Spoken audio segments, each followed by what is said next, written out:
Hello students, I am Varsha Sharma and welcome to Himalaya Edu Hub. आज इस lecture में हम देखेंगे कि आज का जो हमारा भारत है, जो आज का हमारा राष्ट्र है, इसका निर्माण कैसे हुआ। हमारे जो नेता थे, हमारे जो बड़े बड़े लीडर्स थे, उनको कौन सी चुनौतियों का सामना करना पड़ा और उन चुनौतियों को उन्होंने क्लियर किया और आज का जो हमारा भारत है उसका निर्माण किया। लेकिन ये चीज़ कोई आसान नहीं थी। अब हुआ कुछ ऐसा कि 15 अगस्त 1947 को हमें आज़ादी तो मिल गई थी। अब आज़ादी के साथ हमें मिला क्या था? हमें मिला था विभाजन, हमें मिली थी हिंसा, खून खराबा, ये सब कुछ मिला उसके साथ में। लेकिन इसी के बीच हमारे जो नेता थे, हमारे जो लीडर्स थे, उनको हमारे जो आज का भारत है उसका निर्माण भी करना था, उसके राष्ट्र का निर्माण भी करना था। तो काफ़ी बड़ी चुनौतियाँ भी थी, लेकिन उनके साथ साथ भी हमारा जो देश था उसको भी वापस रीबिल्ड करना था। तो मेन इम्तिहान जो थे वो 3 थे। इन 3 चीज़ों को तो उनको करना बहुत ज़्यादा ज़रूरी था, ठीक है। जिसमें फर्स्ट था राष्ट्र का निर्माण। अब कुछ प्रिंसली स्टेट्स थे, कुछ राज्य थे, ठीक है। वो जैसे 15 अगस्त 1947 को देश जब आज़ाद हुआ तो वो फ्री हो गए, लेकिन उनको एकत्रित करके देश के अंदर वापस ऐड करना था, ठीक है। दूसरा इसमें था लोकतंत्र स्थापित करना। अब लोकतांत्रिक संविधान को लिखना ही नहीं था कि बस आपने कॉन्स्टिट्यूशन लिख दिया और आपका काम हो गया, नहीं, उसको वापस क्या करना था, बल्कि जो नागरिक थे हमारे देश के अंदर, ठीक है, उनके लोकतांत्रिक जो प्राथमिकताएं थी, ठीक है, उनको वापस विकसित करना था, उनको बनाए रखना था कि जो माइनॉरिटी है, जो पिछड़े लोग हैं, उनके हक के लिए जो राइट्स है, जो सब कुछ उसमें इंक्लूड करना था। ओनली आपको लिख के छोड़ना नहीं था, उसको प्रैक्टिकल भी आपको उन पे अप्लाई करना था, उनके भले के लिए यूज़ करना था। थर्ड क्या था? विकास सुनिश्चित करना।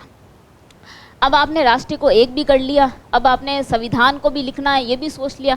और तीसरा था विकास, हमारी जो आर्थिक विकास था, ठीक है, उसमें क्या करना? नीतियाँ बनानी। अब जो प्रोग्राम्स बनाने हैं, नीतियाँ बनानी है विकास के लिए, अपने इकोनॉमिक ग्रोथ के लिए आपको जो भी चीज़ें करनी है वो ओनली आप जो अमीरों को देख के नहीं करेंगे। आप क्या करेंगे? गरीबों की भलाई के लिए भी आपको चीज़ें यूज़ करनी। आप किसी समुदाय को देख के चीज़ नहीं करेंगे कि ठीक है ये अमीरों के लिए फ़ायदेमंद है तो हम इसी अकॉर्डिंग काम करेंगे, नहीं। आपकी जो आर्थिक विकास है वो गरीबों के लिए भी होना चाहिए, ठीक है। और गरीबी को मिटाना था पूरे समाज की भलाई के लिए, केवल कुछ लोगों के लिए नहीं। अब ये सब कुछ ना इम्तिहान तो ना देख लेते कि ये चीज़ें तो हमें अपने देश को रिबिल्ड करने के लिए करनी ही पड़ेगी। लेकिन जब 15 अगस्त 1947 को हमारा देश आज़ाद हुआ था तो आज़ादी क्या ईजिली मिल गई थी? नहीं, आज़ादी हमें ईजिली नहीं मिली थी। इस आज़ादी के बदले मिला था हमें विभाजन, हमें मिला था पार्टीशन, ठीक है। लेकिन इस पार्टीशन के अंदर क्या था? एक जड़ थी द्विराष्ट्रीय सिद्धांत की, 2 नेशन थ्योरी सिद्धांत की एक जड़ थी। इस जड़ में क्या कुछ खामियां भी थी। अब क्या थी ये जड़? थे पहले इस थ्योरी को समझते क्या थी। इस थ्योरी के अंदर था कि पाकिस्तान ने मांग की थी, मतलब पाकिस्तान ने मांग की भाई हमें अलग अपना कंट्री चाहिए। उन्होंने मांग की थी रिलीजन के बेसिस पे। तो क्या अब जो भारत है वो हिंदू राष्ट्र रहेगा? ये भी एक चीज़ थी उसमें, क्या हिंदू राष्ट्र रहेगा? ये भी डिबेट चल ही रही थी।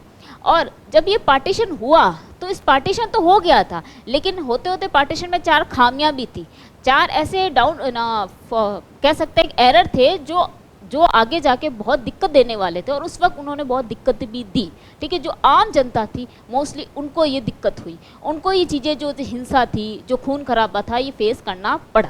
अब हुआ कुछ ऐसा, कोई बेल्ट नहीं। अब आपने क्या कह दिया कि हम मुस्लिम और हिंदू राष्ट्र को अलग अलग करेंगे, विभाजन कर देंगे, पार्टीशन कर देंगे, ये तय हो गया, ये आपने पेपर वर्क पे कर दिया।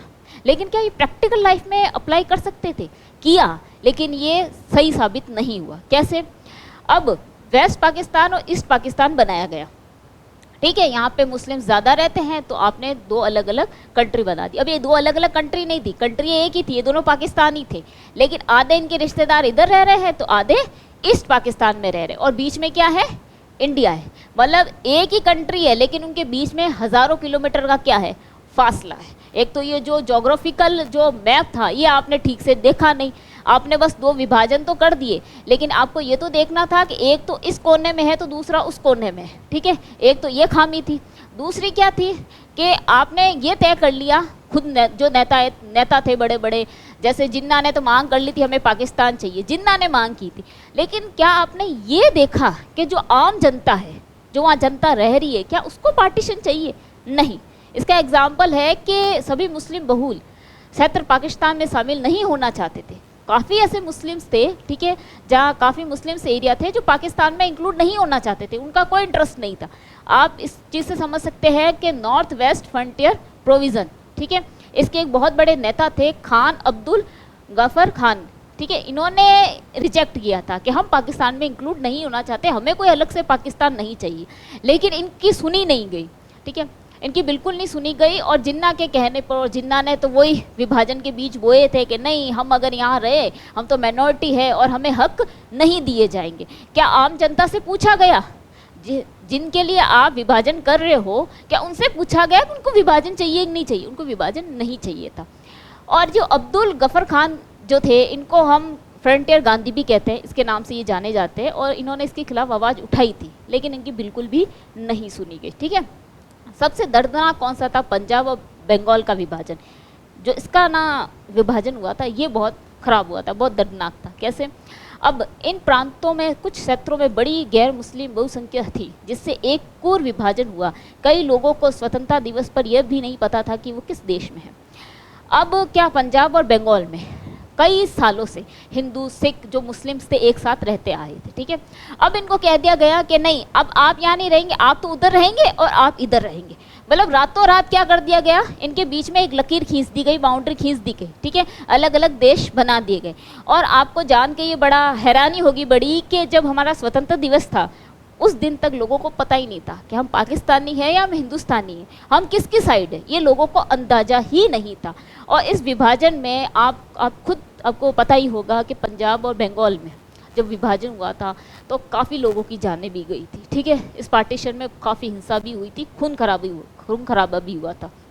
अब फोर्थ देखते हैं कि नई सीमा ने लाखों लोगों को फंसा दिया, और पाकिस्तानी में लाखों हिंदू और सिख और भारत में बड़ी संख्या में मुसलमान अपने ही घर में अवच्छिन्नीय एलियंस बन गए, मतलब रेफ्यूजीज़ बन गए।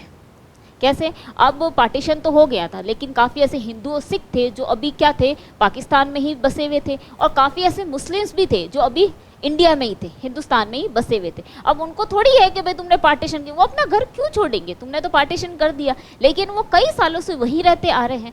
अब क्या हुआ, पार्टीशन के बाद क्या हुआ, वो अपने ही देश में क्या बन गए थे, शरणार्थी बन गए थे, रेफ्यूजीज बन गए थे। मतलब रातों रात जो ज़मीन उनकी थी, जहाँ वो पैदा हुए हैं, बड़े हुए हैं, अब वो क्या है, वहाँ के मेहमान भी नहीं रहे, ठीक है, मेहमान की भी आग भगत होती है, वो भी नहीं रहे कि किसी वक्त भी उनको उठा के वहाँ पे फेंका जा सकता है, उनके साथ कुछ भी किया जा सकता है। वो रातों रात क्या बन गए, वहाँ के लिए अजनबी बन गए, अगर सिंपल लैंग्वेज में आप बोले तो। अब इस विभाजन से हुआ क्या, आप इस चीज़ से ऐसे अंदाज़ा लगा सकते हैं कि लगभग 80 लाख, उस वक्त बहुत बड़ी है ना एक आंकड़ा है, 80 लाख लोगों का माइग्रेशन हुआ, इधर से उधर और इधर से इधर, पाकिस्तान से इंडिया, इंडिया से पाकिस्तान, बांग्लादेश से वो जब इंडिया आए थे, इंडिया से वो बांग्लादेश गए थे। मतलब 80 लाख लोग इधर उधर हुए थे, उन्हें अपने घर छोड़ने पड़े, जहाँ वो पैदा हुए हैं, जहाँ वो बड़े हुए, वो ज़मीनें उनको वहाँ से छोड़नी पड़ी अपने परिवार और बच्चों के साथ में।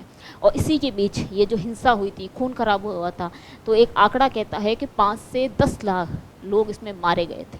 ये एक एवरेज आंकड़ा है, शायद इससे भी ज़्यादा हो।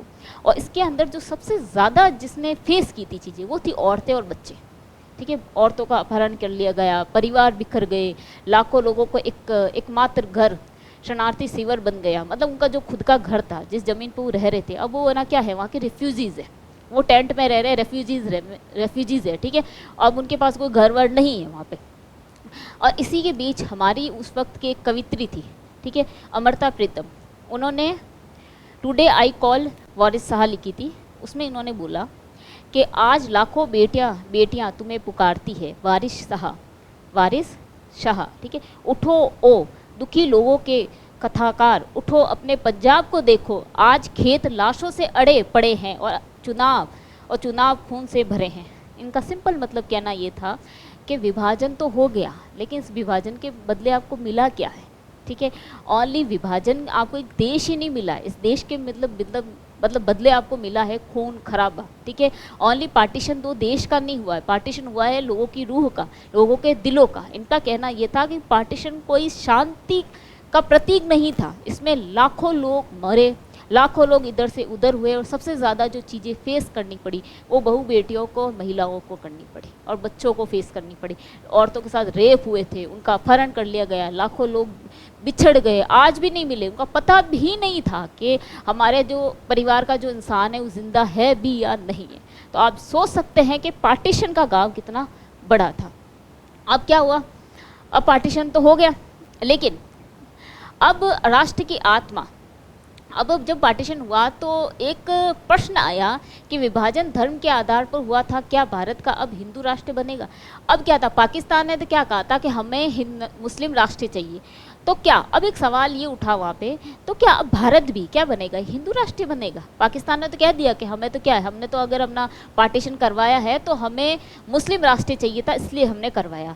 तो क्या भारत भी, क्वेश्चन ये था कि भारत भी अब ओनली हिंदुओं को ही रखेगा, हिंदू राष्ट्र बनेगा? लेकिन नहीं, हमारे जो नेता थे उन्होंने इस चीज़ को खारिज कर दिया। उन्होंने क्या कहा, नहीं, हमारा जो भारत है वो धर्मनिरपेक्ष राष्ट्र होगा जहाँ सभी नागरिक अपनी आस्था की परवाह किए बिना सम्मान होंगे। यहाँ पे जितने भी लोग हैं वो उनको धर्म के बेसिस पे जज नहीं किया जाएगा, हिंदू है, मुस्लिम है, सिख है, ईसाई है, शेड्यूल कास्ट है, जो भी हो, यहाँ पे सबको समान नज़रों से देखा जाएगा और इक्वली उनको राइट्स दिए जाएंगे। ठीक है, ये तो उन्होंने बोला, लेकिन इस चीज़ पे मोहर कब लगी ये बताते हैं आपको। हुआ कुछ ऐसा कि 30 जनवरी 1948 को महात्मा गांधी की हत्या कर दी गई थी नाथूराम गोडसे के द्वारा। ठीक है, तो और ये एक चरमपंथी जो मुसलमानों की रक्षा और शांति को बढ़ावा देने के उनके प्रयासों का विरोध करता था। अब इन्होंने हत्या क्यों की थी कि जो गांधी थे वो मुसलमानों को थोड़ा बढ़ावा देते थे, ठीक है, उनके सपोर्ट में रहते थे, तो ये नाथूराम को चीज़ें पसंद भी नहीं थी, और नाथूराम थे कट्टर हिंदू, तो उन्होंने जाके गांधी जी को गोली दाग दी। अब इनकी मृत्यु एक सहिष्णु और अहिंसक भारत के लिए अंतिम बलिदान था। अब इनका जो बलिदान था वो ये कह गया कि जहाँ पे एक पहले क्वेश्चन था कि क्या भारत को हम हिंदू राष्ट्र ही रखेंगे अगर पाकिस्तान ने मुस्लिम राष्ट्र की मांग की है तो, लेकिन अब ये जब गांधी जी का जो ये बलिदान था उस पर ये मोहर लगा गया कि नहीं, अब कोई रिलीजन के बेसिस पे, क्या भारत के अंदर जो भारत हमारा नया बनेगा वो रिलीजन के बेसिस पे नहीं बनेगा, यहाँ सभी धर्मों को समान नज़रों से देखा जाएगा, उस पर ये सील लगा दी गई। ठीक है, इनके बलिदान से। और हमारे जो जवाहरलाल नेहरू थे, इसके बाद में उन्होंने मुख्यमंत्रियों को पत्र लिखा अक्टूबर 1947 में। इस पत्र में उन्होंने क्या लिखा कि हमारे पास एक मुस्लिम अल्पसंख्या है जो संख्या में इतनी बड़ी है कि वे कहीं और नहीं जा सकते। ठीक है, हमें उन्हें एक लोकतांत्रिक राज्य में सुरक्षा और नागरिकों के अधिकार देने होंगे। उन्होंने कहा जो मुस्लिम यहाँ रह गए उनको हमें अधिकार देने होंगे। यदि हम ऐसा करने में विफल रहते हैं तो हमारे पास एक नासूर होगा जो अंततः पूरी राजनीतिक व्यवस्था को विषाक्त कर देगा। उनका ये कहना था कि अभी जो मुस्लिम यहाँ रह गए हैं, ठीक है, जो हमारे यहाँ पे देश में, उनको इक्वली राइट्स दीजिए और हमारे नागरिकों की तरह ही उन्हें ट्रीट कीजिए, उनको एलियन मत मानिए, रेफ्यूजीज मत मानिए। ठीक है, तो चलिए ये तो हो गया था कि अपना जो देश होगा वो रिलीजन के बेसिस पे डिवाइड नहीं होगा। यहाँ पे किसी वो नहीं कह सकते पाकिस्तान ने अलग से मांग की थी मुस्लिम स्टेट की तो हम हिंदू, हमारा जो भारत है वो हिंदू राष्ट्र की मांग करेगा, ऐसा नहीं। यहाँ पे सारे रिलीजन्स इक्वली ट्रीट किए जाएंगे और जितने भी लोग हैं यहाँ पे रह सकते हैं, चाहे वो कौन सी कम्युनिटी के हो। अब ये तो तय हो गया, लेकिन सेकंड अभी एक और हमारे सामने चुनौती खड़ी थी। वो चुनौती क्या थी कि टुकड़ों को एक साम्राज्य, हुआ क्या था, सिंपल लैंग्वेज में आपको बताएं कि ब्रिटिश शासन से जब हमारा देश आज़ाद हुआ तो काफ़ी ऐसी रियासतें थी जो अब आज़ाद हो चुकी थी। ठीक है, अब कानूनी रूप से वो क्या थी, आज़ाद थी। कितनी थी उस टाइम, 565 ऐसी रियासतें थी जो अभी आज़ाद थी। ठीक है, अब इनको क्या चांस दिया गया, या तो आप क्या कीजिए कि इंडिया के अंदर ऐड हो जाइए, या आप पाकिस्तान के अंदर ऐड हो जाइए, या आप क्या कीजिए इंडिपेंडेंट रहिए, कोई दिक्कत नहीं। ठीक है, इनको 3 ऑप्शन दिए गए। अब क्या करेगी, अब रियासतें भाई इंडिपेंडेंट ही रहना पसंद करेगी, वो किसी के अंडर में क्यों रहेगी। ठीक है, लेकिन इनको एकत्रित करना था, मतलब नेहरू जी का ये था ये भाई इनको एकजुट करो, क्योंकि ऑलरेडी हमारे यहाँ पे विभाजन हो चुका है। अगर ये रियासतें भी अलग अलग होने लगी, जैसे राजपूताना था, मध्य भारत में जो थे, हैदराबाद में थे, मैसूर था, ठीक है, ये कश्मीर था, यहाँ जो रियासतें थी अगर ये अलग अलग हो गई तो देश का क्या होगा, और विभाजन होगा, तो ये चीज़ सही नहीं है। तो इस काम के लिए नेहरू जी ने किसको चुना, नेहरू जी ने चुना सरदार वल्लभ भाई पटेल जी को 1947 में। ठीक है, 1947 में सरदार वल्लभ भाई पटेल जी ने सारी रियासतों को बोला कि मुझे आशा है कि भारतीय रियासतें पूरी तरह से महसूस करेगी कि यदि हम सामान्य हित में सहयोग नहीं करते और एक साथ काम नहीं करते हैं तो अराजकता और अव्यवस्था हम सभी को प्रभावित करेगी। इनका सिंपल सा कहना ये था कि अगर हम एकजुट रहेंगे तो ही हम सुरक्षित रहेंगे, तो ही हम तरक्की कर पाएंगे। तो उनकी विनती थी सभी ना, जितने भी रियासतें थी, कि भाई आप एकजुट होइए और इंडिया के अंदर शामिल होइए। और ये काम हमारा दिया गया था सरदार वल्लभ भाई पटेल जी को। अब सरदार वल्लभ भाई जो हमारे पटेल जी थे वो हमारे प्रथम उपराष्ट्रपति थे, ठीक है, प्रधानमंत्री थे और गृह मंत्री भी थे, और ने रियासतों के साथ बातचीत में ऐतिहासिक भूमिका निभाई थी, ठीक है, ऐतिहासिक भूमिका निभाई थी। लेकिन इनकी कुछ थ्योरी थी, इनका कुछ दृष्टिकोण था, वो 3 तरीके से था। इनका दृष्टिकोण क्या था? इनका दृष्टिकोण था तो सिंपल, लेकिन बहुत असरदार था। बातें इनकी सिंपल थी, लेकिन वो इफेक्ट काफ़ी अच्छा डालती थी, ठीक है।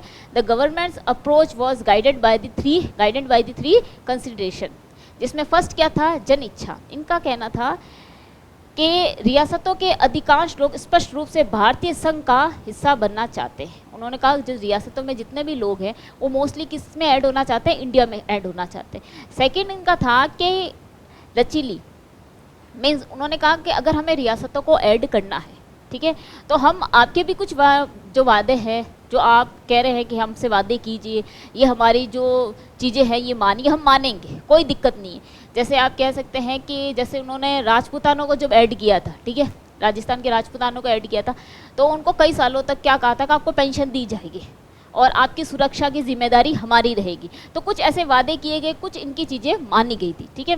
तीसरा था क्षेत्रीय समेकन। इनका ये मानना था कि विभाजन की पृष्ठभूमि में राष्ट्र की सीमाओं को सुरक्षित करना अत्यंत महत्वपूर्ण है।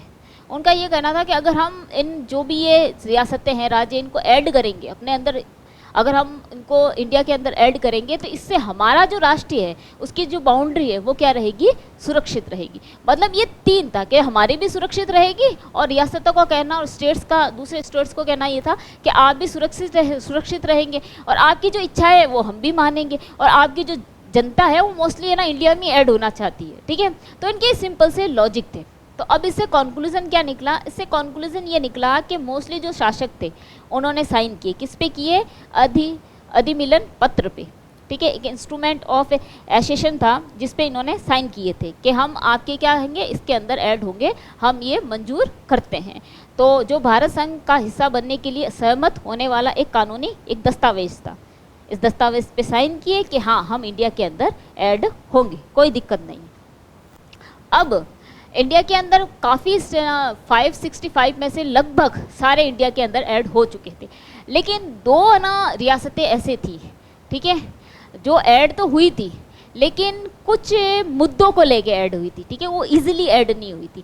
अब जहाँ हैदराबाद था उसको तो ना क्या आर्म फोर्स से ऐड किया गया, जहाँ मणिपुर को एक बातचीत के माध्यम से ऐड किया गया, मतलब कुछ डिस्टर्बेंस इसमें भी हुए थे। लेकिन पहले हम हैदराबाद का देखते हैं, इसमें क्या हुआ था। हैदराबाद का जो निज़ाम था, जो दुनिया के सबसे अमीर व्यक्तियों में से एक था, ठीक है। अब हैदराबाद हमारा जो भारत है उसके हृदय में, मतलब बीच में बसा हुआ, ठीक है, भारत के हृदय में स्थित अपने विशाल राज्य के लिए स्वतंत्रता चाहता था। मतलब वो चाहता था मैं तो किसी के अंदर ऐड नहीं होऊंगा, ठीक है, मैं आज़ाद रहूँगा, ठीक है। अब संघर्ष निज़ाम ने संघ के लिए प्रदर्शन कर रहे अपने ही लोगों पर एक क्रूर अर्ध सैन्य बल रजाकारों को छोड़ दिया। अब रजाकार कौन थे? अब उसके खुद के जो भरोसेमंद के जो आर्मी थी उसकी, ठीक है, उसमें जो लोग थे उनको रजाकार कहा जाता था, उनको छोड़ दिया। और ये क्या कर रहे थे कि जो उनके खुद के जो हैदराबाद के अंदर जो लोग थे वो ये चाह रहे थे कि भाई हम इंडिया के अंदर ऐड हो जाए, लेकिन ये क्या कर रहा था? ये तो नहीं चाहता था। तो ये क्या करता? सैन्य बल, मतलब उनके ऊपर जुर्म कर रहा था, मतलब आप ऐड नहीं होंगे। उनके जो प्रदर्शन वगैरह कर रहे थे उनको मारपीट करना, भगाना, ठीक है, तो ये सैन्य बल उस पर यूज़ किया जा रहा था। फिर तो अब हुआ क्या? अब ये तो मानने के लिए तैयार भी नहीं था, और लोग जो प्रदर्शन कर रहे थे उनकी भी नहीं मान रहा था।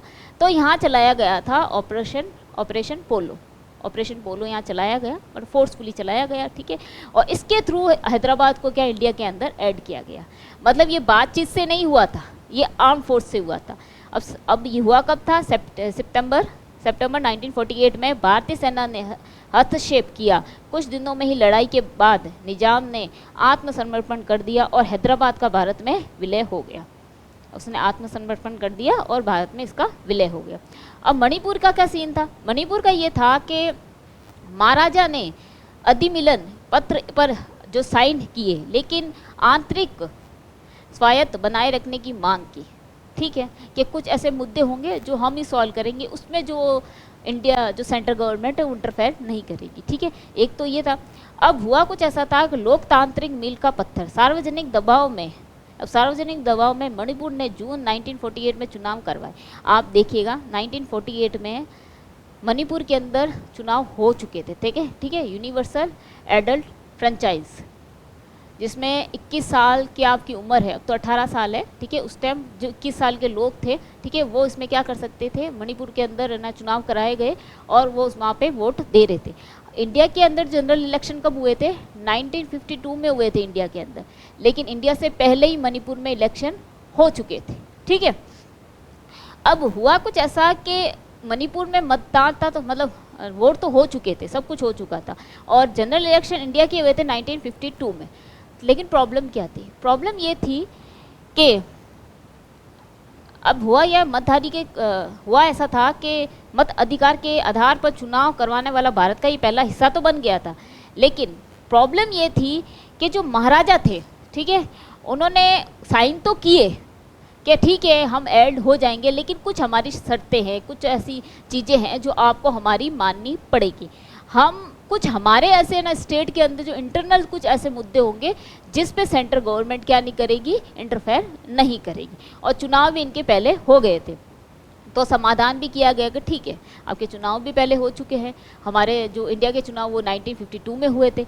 तो समाधान ये किया गया कि नई विधानसभा में तीखे मतभेदों के बीच, ठीक है, मतभेद हुए काफ़ी, कि भारत सरकार ने सफलतापूर्वक महाराजा को सितंबर 1949 में विलय समझौते पर साइन करने के लिए राजी कर दिया, आखिरकार कर दिया, क्योंकि महाराजा का ये कहना था कि भाई हमने तो इलेक्शन करवा दिए, ठीक है, अब हम आपके ना जो है ना इंडिया है उसके अंडर ऐड क्यों हो, वो नहीं होना चाहते थे।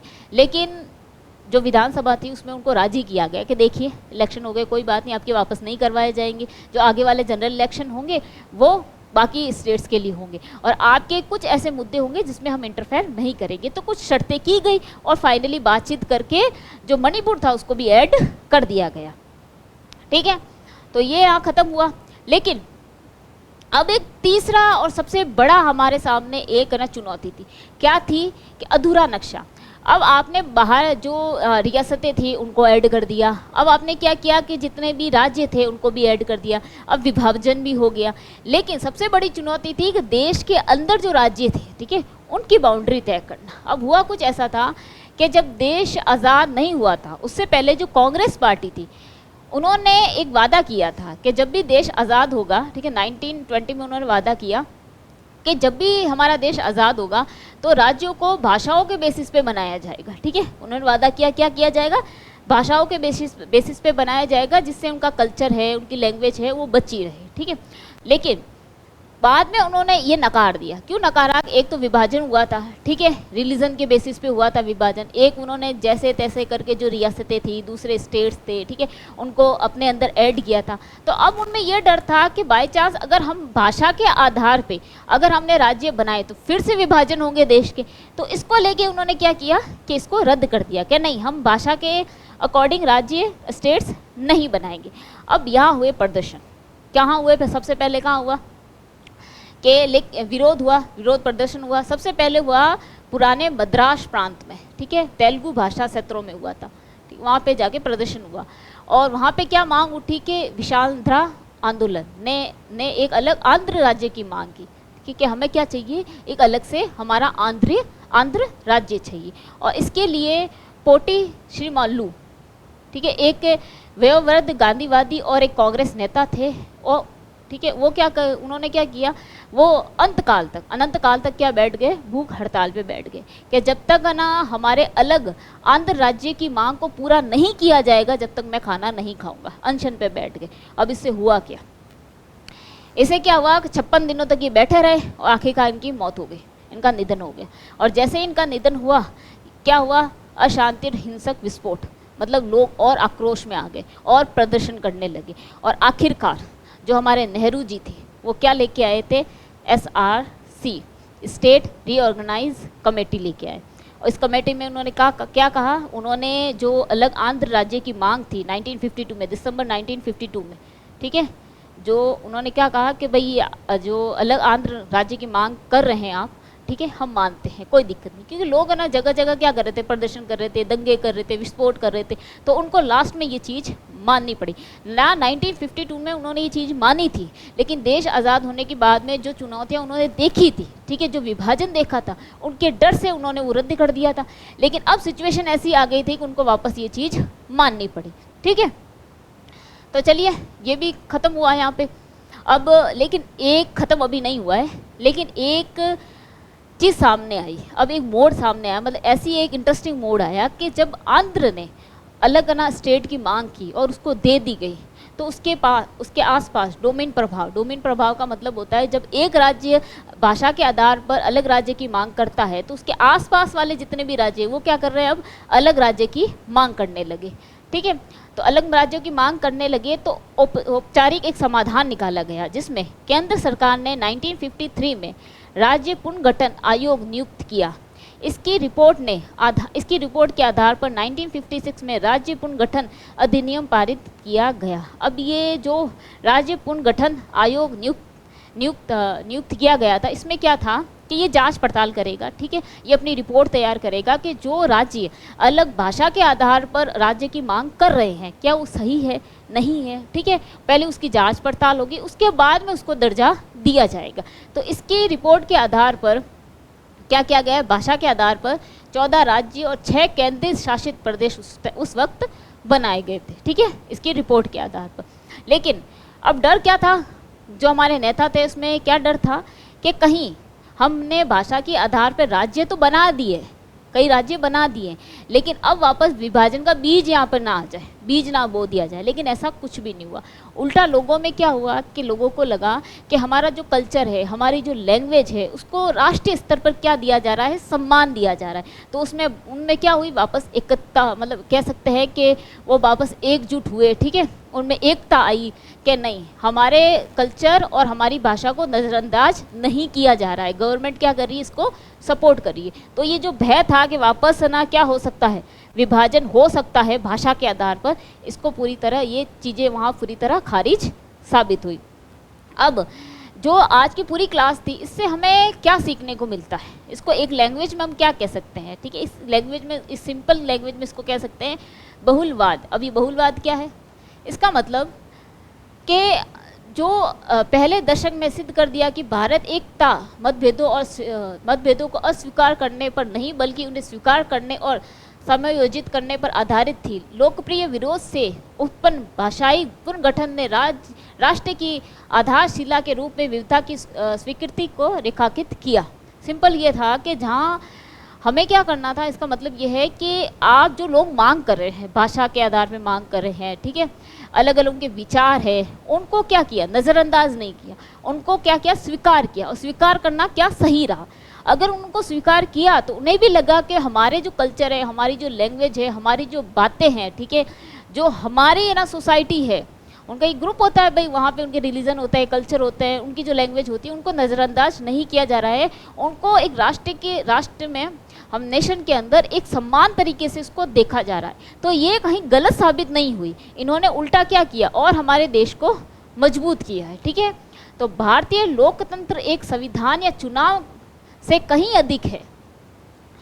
यह उन मतभेदों के अस्तित्व को पहचानने और स्वीकार करने के लिए पक्ष में एक विकल्प है, जो कभी कभी विरोधाभासी भी हो सकते हैं। बहुलवाद के माध्यम से एकता के इस ढांचे के भीतर राष्ट्र का राजनीतिक जीवन गढ़ा था और विकसित होना ज़रूरी था, ठीक है। तो आपने ये देख लिया कि कुछ चीज़ें हमारी लाइफ में भी ऐसी होती है कि हम उसको नज़रअंदाज तो ज़रूर कर रहे हैं, ठीक है, इग्नोर ज़रूर करते हैं, लेकिन कभी उसको स्वीकार करके भी देखिए, क्या वो चीज़ें आगे जाके शायद आपको लग रहा है कि वो चीज़ें आपको कमज़ोर कर देगी। हमने प्रैक्टिकल लाइफ में भी ऐसी काफ़ी चीज़ें होती है, काफ़ी ऐसी कह सकते हैं कि चुनौतियाँ होती हैं जिनको हम फेस करने से डरते हैं। हम नॉर्मली हम भी फेस करने से डरते हैं, ठीक है, लेकिन उनको फेस कीजिए। शायद फेस करने के बाद आपको ये रियलाइज़ हो कि पहले कर लेता तो आज जितना मैं हूँ उससे बेटर होता। जैसे इंडिया भी था जिसने पहले ये कहा था नहीं हम भाषा के आधार पर देश मतलब राज्य का विभाजन नहीं करेंगे, लेकिन बाद में उन्होंने किया तो वहाँ पे लोगों को भी एहसास हुआ कि हमारा जो देश है हमारे कल्चर और भाषा को क्या कर रहा है, इग्नोर नहीं कर रहा, उनको सम्मान दे रहा है। तो लोगों में क्या हुई, वापस एकता हुई, उनमें क्या हुई, मजबूती हुई। ठीक है, तो चलिए आई होप आपको ये क्लास जो आज की पसंद आएगी। मिलेंगे आपको अगले वीडियो में, जब तक के लिए good bye and take care.